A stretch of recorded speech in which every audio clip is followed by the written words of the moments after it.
Do you know who I am? He asked, pinning me with those dangerous eyes. I didn't. Not when I accepted his drink at Eclipse nightclub.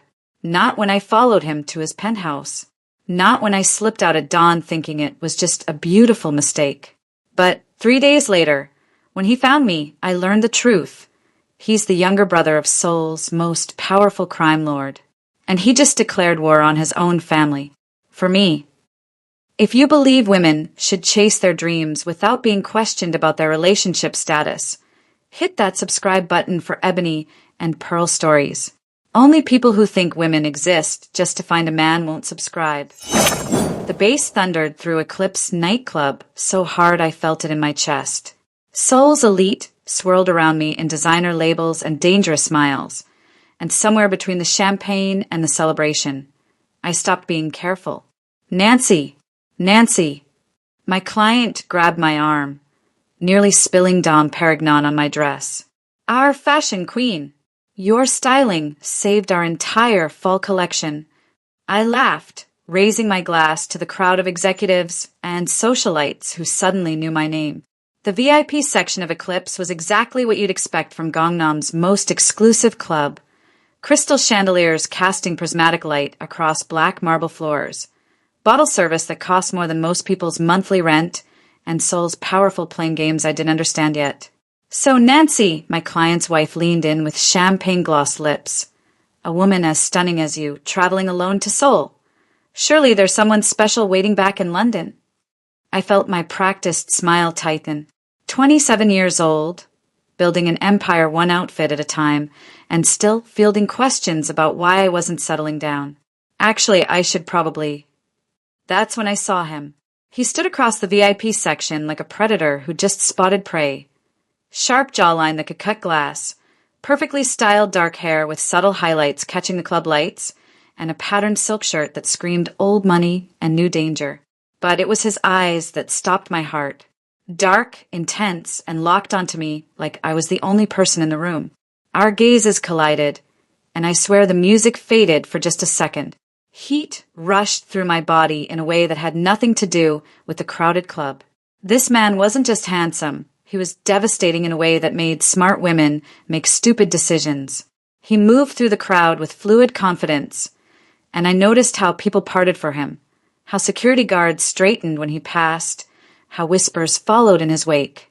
"You look like you're planning to run away," he said in flawless English, the Korean accent wrapping around each word like expensive silk. Up close, he was even more dangerous, tall enough that I had to tilt my head slightly, close enough that I caught his cologne, something dark and woody that probably cost more than my flight here. "Maybe I like running," I managed, trying to sound more confident than I felt. His smile was pure sin. "Then let me chase you. I'm Taehyun." He extended his hand, and when I took it, electricity shot up my arm. "And you're the most beautiful woman in Seoul tonight. Nancy." My voice came out breathier than intended, and that's a bold claim in a room full of beautiful people. I'm not looking at anyone else. The directness in his eyes made my stomach flip. "You're different. American. British, actually. London." Ah. Something shifted in his expression. Interest deepening into something more complex.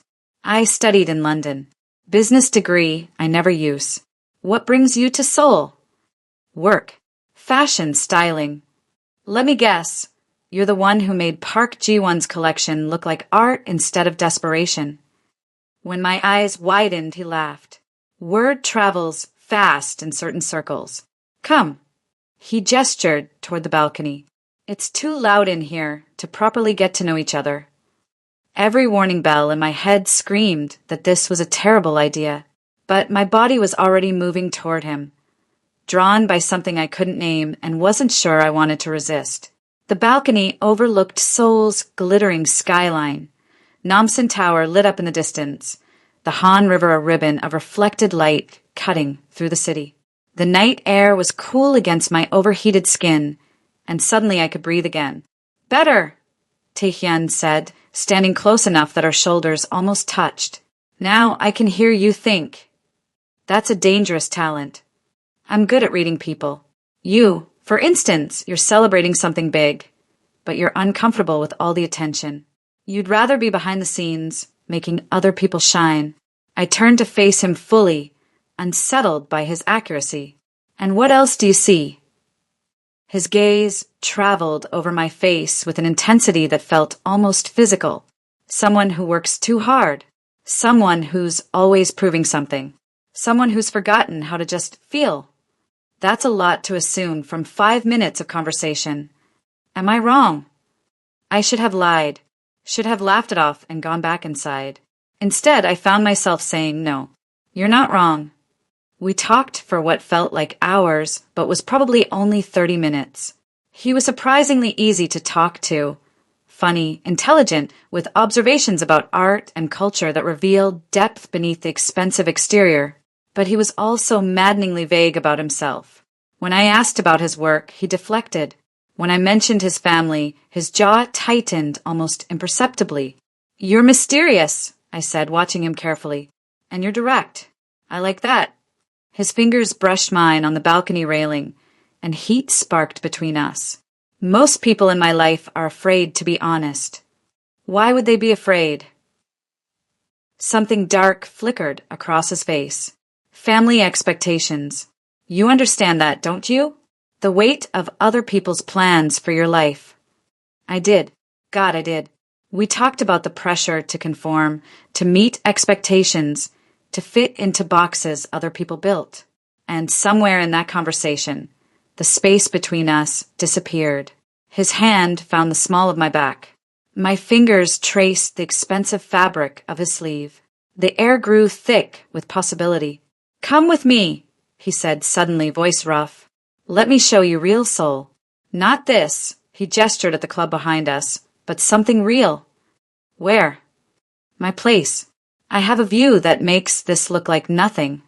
His thumb traced circles on my back, and I felt that touch everywhere. Unless you're the type who plays it safe? I should have been. I'd built my entire career on calculated risks, careful planning, strategic decisions. But standing there with souls spread out beneath us and this beautiful, dangerous man looking at me like I was something precious, I didn't want to be careful. Show me, I whispered. The penthouse was a dream, suspended above the Han River. Floor-to-ceiling windows revealed Seoul in all its glittering glory. Modern minimalism mixed with traditional Korean art that probably cost more than everything I owned. But I barely registered the decor because Tae-hyun was looking at me like I was the only thing worth seeing. Wine, he offered, but neither of us moved toward the bottle. The tension between us was unbearable now, a living thing that demanded acknowledgement. When he stepped closer, I didn't back away. When his hand cupped my face, I leaned into the touch. Tell me to stop, he murmured, lips inches from mine. Don't you dare. The kiss ignited something desperate in both of us. His hands tangled in my hair, my fingers clutched his shirt, and suddenly we were stumbling toward the bedroom, leaving a trail of expensive clothing behind us. Every touch felt electric, essential. He whispered in Korean, words I didn't understand but felt in my soul, and I responded in a language older than words. The night dissolved into heat and connection. Pleasure so intense it bordered on pain, and a tenderness that terrified me more than the passion. This wasn't just sex. It was something deeper, more dangerous, something that made me forget every rule I'd ever made about staying in control. When it was over, we lay tangled in sheets that probably cost more than my rent, his heartbeat steady against my ear, Seoul's lights painting patterns on the ceiling. Stay, he murmured, already half asleep. Don't run from this. But as dawn painted the Han River gold, I watched him sleep, really looked at him for the first time without desire clouding my vision. His face was softer now, almost vulnerable. But I saw other things too, the edge of an elaborate tattoo peeking from his shoulder, expensive watch on the nightstand still ticking, the way even unconscious his jaw carried tension like armor. This was a beautiful mistake, a perfect memory. Nothing more could come from a man like this. Clearly wealthy, probably dangerous, definitely out of my league. I dressed quietly, gathered my things, and slipped out while the city was still waking up. Behind me, Taehyun's eyes snapped open the moment the door closed. His expression shifted, soft vulnerability hardening into something darker, more determined, almost obsessive. He reached for his phone, already making calls, already planning. If she thought she could just walk away, she had no idea who she was dealing with, or how far he'd go to make her his. Subscribe to Ebony and Pearl Stories and comment what time you're watching this if you can't stand men who think women are possessions they can control. Only toxic people who support obsession won't engage. 3 days had passed since I'd walked out of that penthouse, and I still couldn't focus on anything but him. Nancy, are you even listening? My client's voice pulled me back to the fabric samples spread across my hotel suite. The emerald or the sapphire for the evening collection? Emerald, I said automatically, but my mind was elsewhere, replaying the way Taehyun's hands had felt against my skin, the Korean words he'd whispered, the intensity in his eyes. This was ridiculous. I'd built my career on discipline and focus, not fantasizing about one-night stands with mysterious strangers. My phone buzzed. Kate, my best friend from London.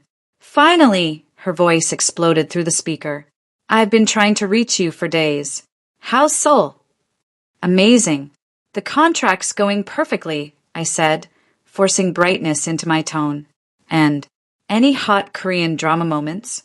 You know, billionaire heirs, accidental romances, dramatic reveals. I laughed, but it came out strained. Kate, this is real life, not a K-drama. That's not a no.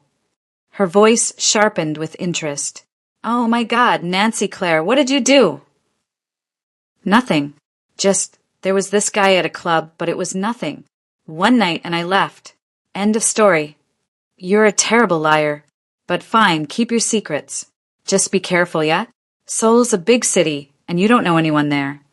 If only she knew how much I wished that were still true. After we hung up, I tried to lose myself in work. Mood boards, fabric swatches, sketches for the spring line. But every time I looked at the Seoul skyline through my hotel window, I remembered that view from his penthouse, and my concentration shattered. A sharp knock on my door made me jump.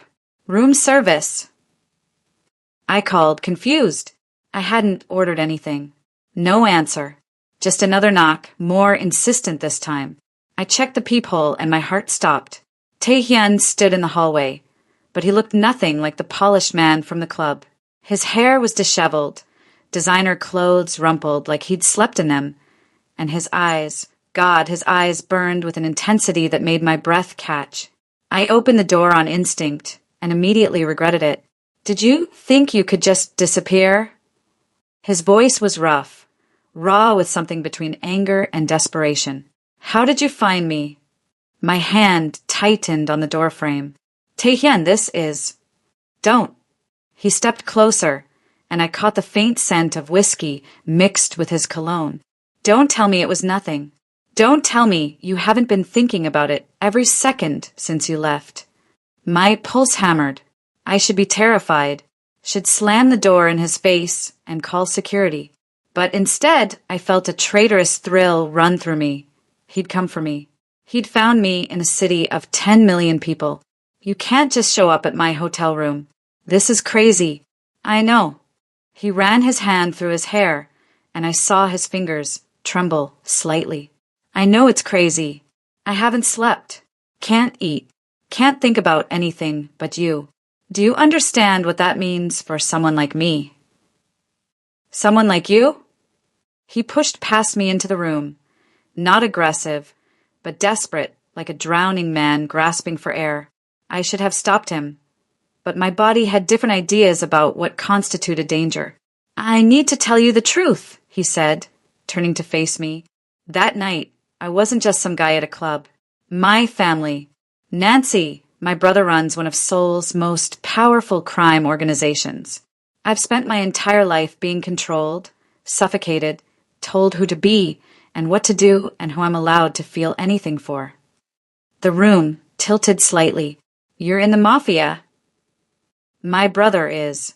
I'm his prisoner with a trust fund. The vulnerability in his voice cracked something open in my chest. Until you You looked at me like I was just a man, not a weapon, not a pawn, not a disappointment, just me. Tae-hyun, listen to yourself. This is obsession, not. You made me remember what freedom tastes like. He closed the distance between us, and I could feel the heat radiating off his body. 3 days. I've tried to forget you, tried to convince myself it was just physical.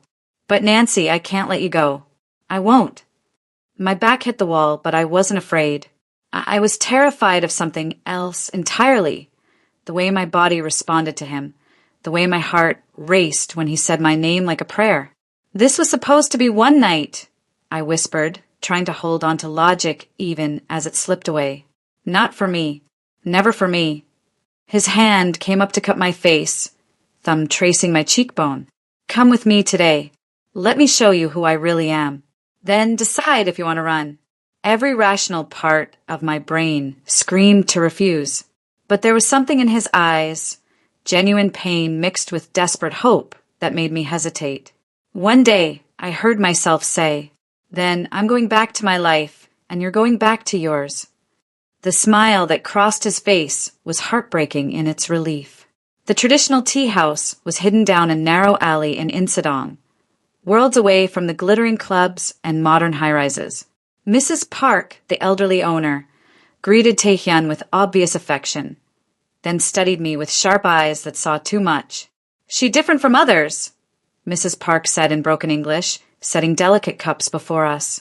You different with her. As we sipped tea, Tae-hyun talked, really talked, about growing up in his brother's shadow, expectations that crushed him, the feeling of being ornamental, decorative but useless. I found myself sharing too, the pressure to settle down, to be grateful for whatever man chose me, to make myself smaller so others felt bigger. We're both running from cages, I said softly. Maybe we could run together, he replied, fingers finding mine across the table. Mrs. Park cleared her throat, fixing me with a knowing look. That boy have shadow behind him. Big shadow. You be careful, pretty girl. I should have listened. Should have paid attention to the warning in her weathered eyes. Instead, when Tae-hyun asked to see me again, I said yes. Subscribe if you believe love shouldn't mean losing your freedom. Comment, I choose myself, if you know sometimes the most dangerous prison is the one that feels like paradise. Only people who think women should sacrifice everything for a man won't engage. I should have known Mrs. Park's warning would come true faster than I expected. The next afternoon, I returned to my hotel after a fitting session to find 2 men in dark suits standing in the lobby. They weren't hotel security. Everything about them screamed danger, from their earpieces to the way their jackets hung heavy on one side. The moment I stepped through the doors, their eyes locked onto me. Miss Claire. The taller one approached with a smile that didn't reach his eyes. Mr. Lee would like to speak with you. My stomach dropped. Tae-hyun. His brother. The words hit like ice water. I don't know what you're talking about. Please, miss. His hand gestured toward the exit, polite but firm, the kind of courtesy that's really a threat. Mr. Lee doesn't like to be kept waiting. The black sedan outside had tinted windows and leather seats that probably cost more than my entire wardrobe. I tried to text Tae-hyun, but the shorter man gently took my phone. You'll get it back, he promised. We drove through Seoul's business district, towers of steel and glass reflecting the afternoon sun. The car pulled into an underground garage beneath a building that screamed corporate power. Armed security nodded as we passed, not police, something else entirely. The elevator climbed in silence.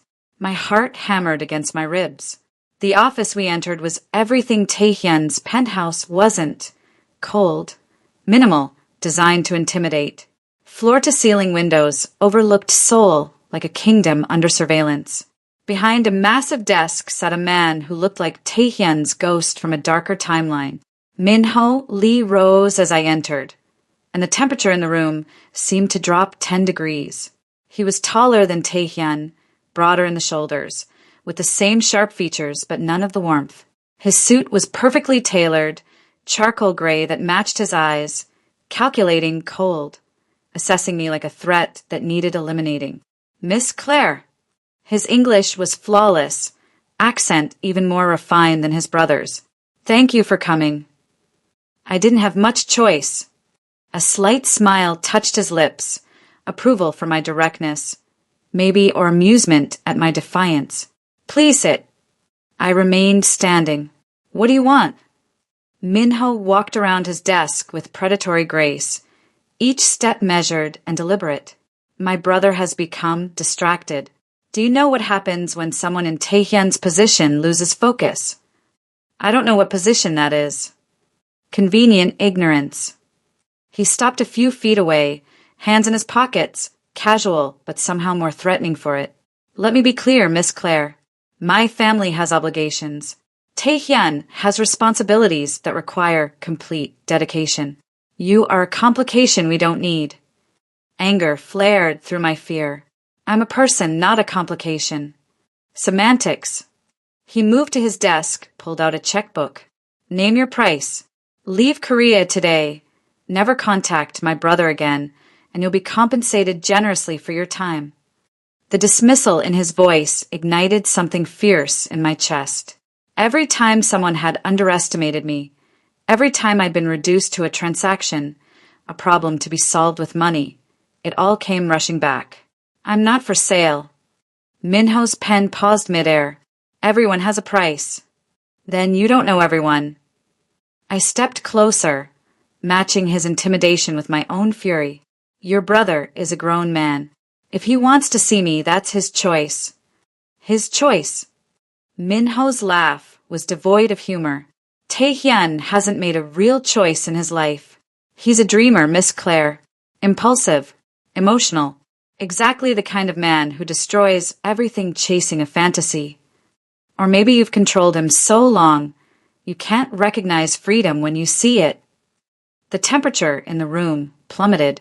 Minho's eyes went flat, dangerous. Everything you've built, your career, your reputation, your little fashion empire, could disappear with one phone call. Clients who suddenly don't return calls. Contracts that mysteriously fall through. Visas that get revoked. My hands trembled, but I kept my voice steady.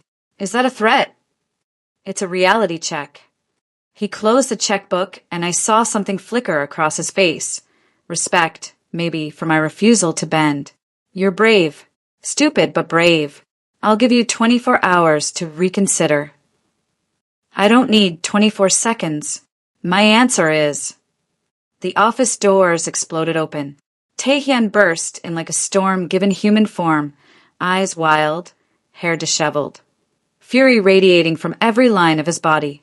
Get away from her. Taehyun. Minho's voice carried disappointed authority, like a parent catching a child misbehaving. How did you? You think I wouldn't know when you mobilize your men?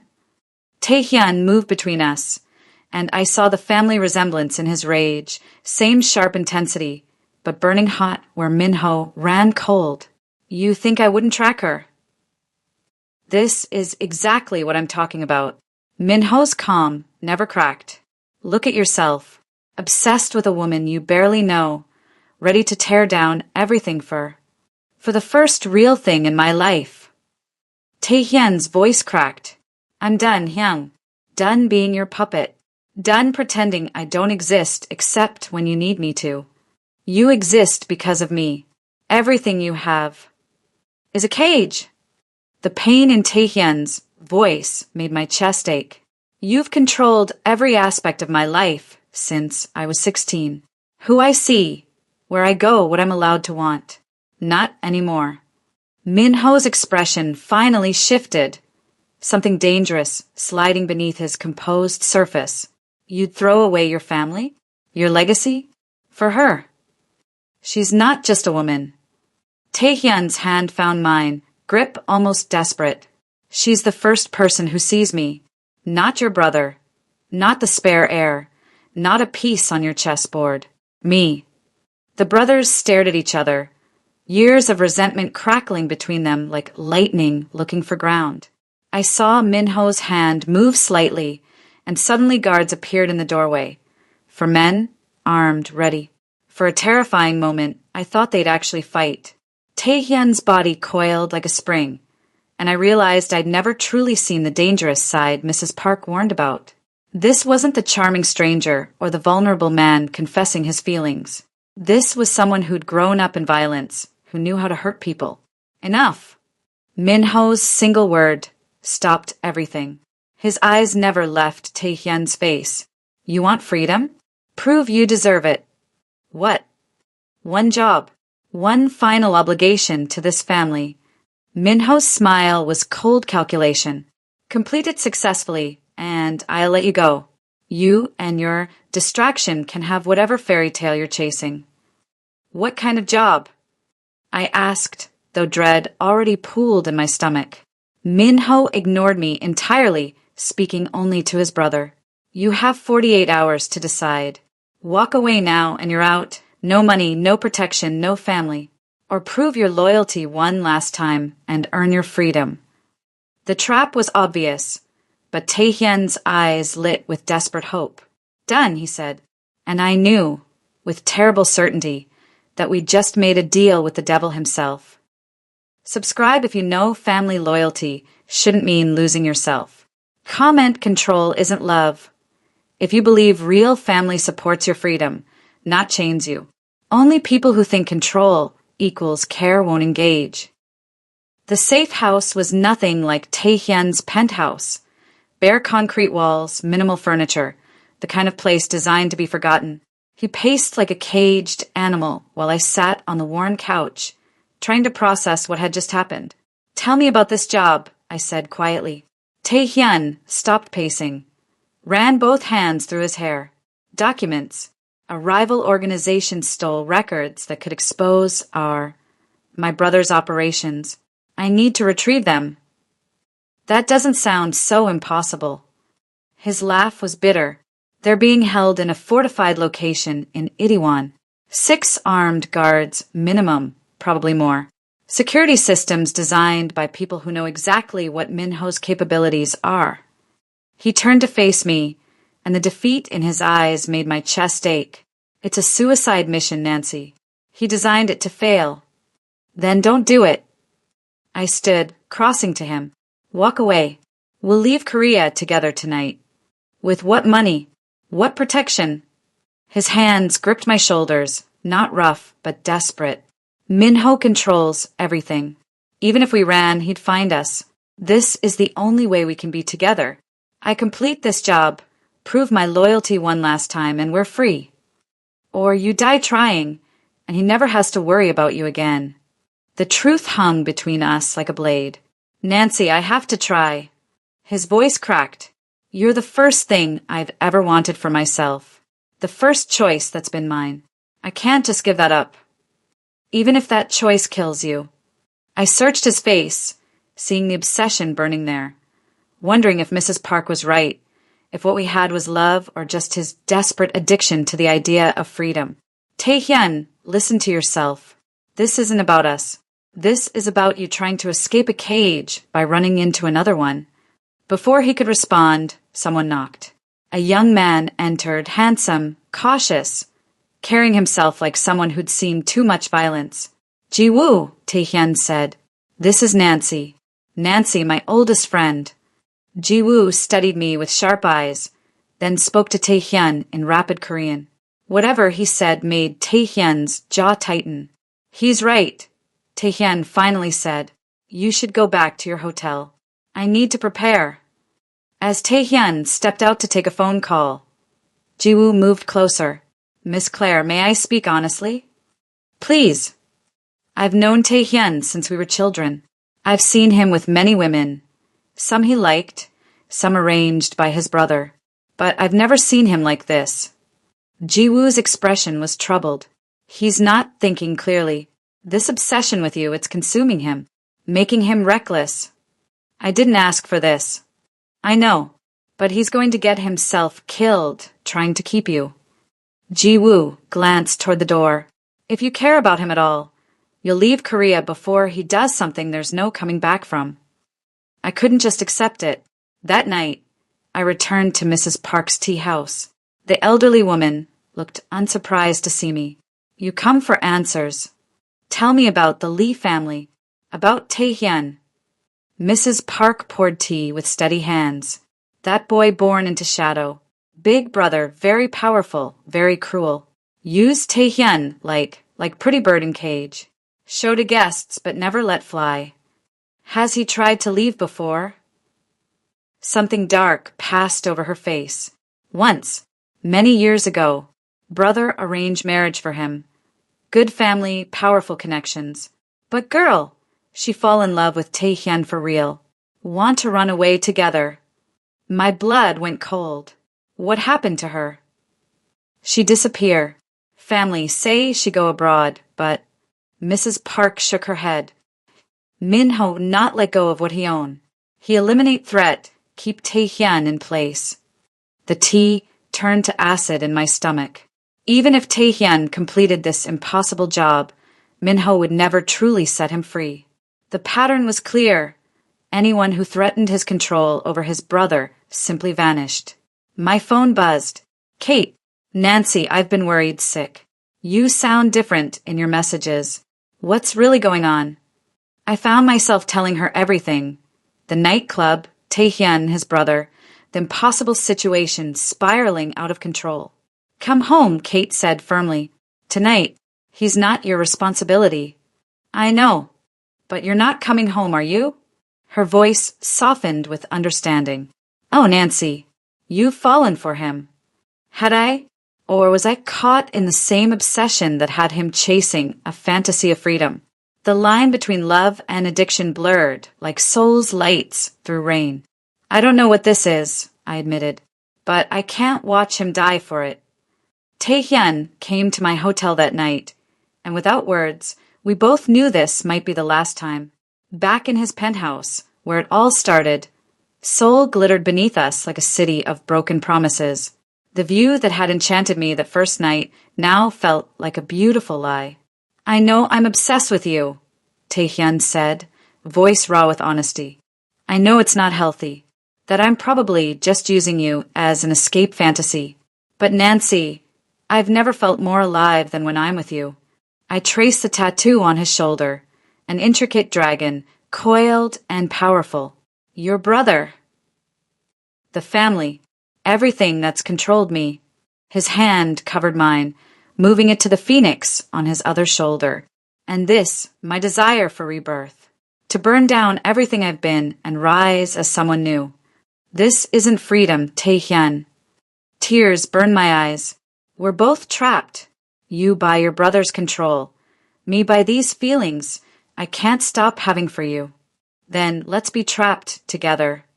We made love like drowning people, gasping for air. Desperate, tender, heartbreaking. Every touch felt like goodbye. Every whispered word a prayer to gods who'd stopped listening. I memorized the planes of his body, the taste of his skin, the way he said my name like it was the only word that mattered. Afterward, he fell asleep with his head on my chest, and I stayed awake, watching Seoul's lights blur through my tears. His phone glowed on the nightstand. I shouldn't look, shouldn't invade his privacy, but I needed to know what I was really dealing with. The messages revealed everything. Location details, security patterns, Minho's final instructions. And buried in the thread, something that made my heart stop, make sure Jiwoo has the life insurance papers ready. If anything happens, the family is covered. Minho was planning for Tae-hyun to die. This wasn't a test of loyalty. It was an execution disguised as opportunity. I looked at the man sleeping in my arms, beautiful, broken, willing to die for the illusion of freedom. And I realized what I had to do. If saving him meant breaking both our hearts, so be it. Some sacrifices only look like betrayal until you understand what they cost. Subscribe if you know sometimes loving someone means making the hardest choice. Comment, love requires sacrifice if you understand that saving someone might mean pushing them away. Only selfish people who've never truly loved won't engage. Dawn broke over Seoul, painting the Han River in shades of gold and regret. Tae-hyun's arm tightened around my waist in his sleep, and I had to bite my lip to keep from sobbing. I carefully extracted myself from his embrace, dressed in silence, and did what I'd been too afraid to do before. I walked straight into the devil's office. Min-ho looked unsurprised when his secretary ushered me into his office at 7 in the morning. He was already impeccably dressed, reviewing documents like he hadn't orchestrated his own brother's potential murder. "Miss Claire, I didn't expect to see you again." "Call off the job." My voice shook, but I kept my spine straight. "I'll leave Korea today. Permanently. I'll never contact Taehyun again. Disappear completely from his life. You win." Min-ho set down his pen with calculated slowness. "And why would I accept this deal when I can simply let the situation resolve itself naturally? Because if Taehyun dies, you lose your leverage over him forever." The words came faster now. Desperate logic I'd rehearsed all night. He's useful to you alive, controllable, capable, loyal when properly motivated. But dead? You gain nothing except one less person in your organization. And his obsession with me? It'll fade once I'm gone. Out of sight, out of mind. Something flickered in Min-ho's cold eyes. Respect for the strategy, maybe, or amusement at my audacity. "You make a compelling argument." He stood, walked to his window overlooking Seoul. "But there's one problem. Taehyun won't believe you left willingly. He'll search for you, convinced something happened. His obsession, as you call it, runs deeper than simple separation can cure." My heart sank because I knew he was right. "Unless," Min-ho continued, turning to face me with a predator's smile, "you break his heart so thoroughly that he won't want to follow. Tell him it was just a fling, that he was an exotic fantasy, nothing more. Make him believe you never loved him." The request hit like a physical blow. "You want me to destroy him?" "I want you to save him." Min-ho's voice carried no emotion. "A broken heart heals. Death doesn't. You're offering to sacrifice yourself. I'm simply ensuring the sacrifice is complete enough to be effective." Tears burned my eyes, but I forced them back. "And you'll call off the job? He lives." "He lives." Min-ho extended his hand. "Do we have a deal, Miss Claire?" I thought of Taehyun's smile, the way he whispered my name, the phoenix tattoo that symbolized his desperate hope for rebirth. I thought of the woman who'd disappeared years ago, eliminated for threatening Min-ho's control. Some prices are too high, but some lives are worth any cost. Deal. Taehyun found me at my hotel 2 hours later, frantic and disheveled. He'd woken to find me gone, and the fear in his eyes nearly broke my resolve. "Nancy, thank God." I thought. He reached for me, but I stepped back. "We need to talk." Something in my tone made him freeze. "What's wrong?" I'd rehearsed this moment, prepared the cruelest words I could find. But looking at him now, this beautiful, broken man who'd risked everything for fantasy, I nearly couldn't do it. Then I remembered the life insurance papers. The suicide mission disguised as opportunity. Min-ho's cold calculation. "This was a mistake," I said, forcing ice into my voice. "All of it." "What are you talking about?" "You were an exotic fantasy, Taehyun, a beautiful distraction in a foreign city." Each word felt like swallowing glass. "Did you really think I'd give up my entire life for someone I barely know?" The color drained from his face. "You don't mean that." "Don't I?" I crossed my arms, building walls between us with every syllable. "You're intense, I'll give you that. The whole tortured soul thing was intriguing for a while. But your obsession isn't love, it's desperation. And I won't be your cage or your salvation." "Nancy, stop." His voice cracked. "You're lying. I know you're lying." "Am I? Look at yourself." I gestured at his disheveled appearance, the desperation in his eyes. "You've known me for 2 weeks, and you're ready to die for me. That's not love. That's addiction. You're using me as an excuse to rebel against your brother, and I refuse to be responsible for whatever self-destructive thing you do next. Tell me you're lying." He stepped closer, and I saw tears gathering in his eyes. "Look me in the eye and tell me you felt nothing." This was the moment. The killing blow. I met his gaze and forced every ounce of coldness I could muster into my expression. I felt a great night. That's all you ever were. All you'll ever be. The life drained from his eyes like someone had extinguished a flame. His hands dropped to his sides, and for a moment he just stood there, a man who'd gambled everything and lost. I see. His voice was hollow, empty. I understand. He turned and walked out, and I had to physically hold myself back from running after him, from confessing everything, from choosing his love over his life. The door closed. The job would be called off. He would live, and I collapsed against the wall, sobbing so hard I thought my ribs would crack. 6 months later, London felt smaller than I remembered. My career had exploded. International contracts, magazine features, everything I'd worked for finally materializing. But every success tasted like ash. Kate worried. My mother asked why I looked so tired. I threw myself into work, dated men who didn't make my heart race, and pretended Seoul was just a memory. The package arrived on a Thursday. Expensive wrapping, Korean postage, no return address. Inside, nestled in black velvet, a phoenix pendant in white gold, wings spread as if caught mid-flight. My hands trembled as I unfolded the note. Nancy, I knew what you did. Not at first. The pain was too sharp to see through. But Minho's satisfaction gave him away, and Jiwoo eventually confirmed my suspicions. You sacrificed us to save me. You were right about one thing. My obsession was unhealthy, but you were wrong about why. I wasn't addicted to you as an escape. I recognized something in you, someone else fighting for freedom, for the right to choose their own life. You saw the real me beneath the pretty cage, and I saw the real you beneath the armor you wear. I'm not free yet, but I'm working toward it, gathering evidence, building a case, systematically dismantling my brother's empire from within. The phoenix doesn't just burn, it rises from the ashes, transformed. When I'm truly free, when I can stand before you without chains, I'm coming for you, not as an obsessed man chasing fantasy, but as someone who finally understands the difference between possession and love. Wait for me, or don't. Either way, you saved me by breaking me, and I'll spend the rest of my life grateful. The phoenix rises, Taehyun. I press the pendant to my chest and let myself cry for what we lost, for what we might still find, for the impossible hope blooming in my chest despite everything. 3 weeks later, London Heathrow Airport, early morning.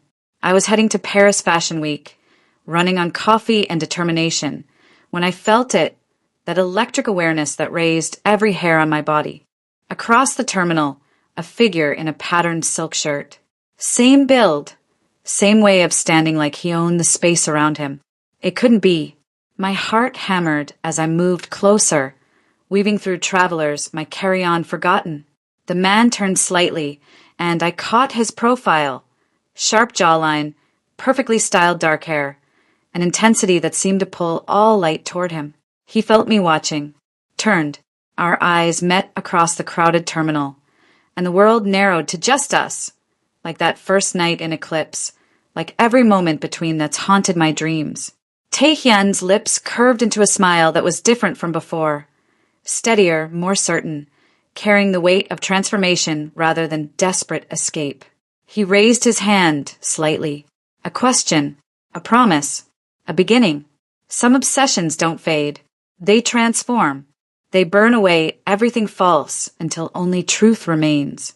And as I moved toward him through the crowd, phoenix pendant warm against my skin, I realized something profound.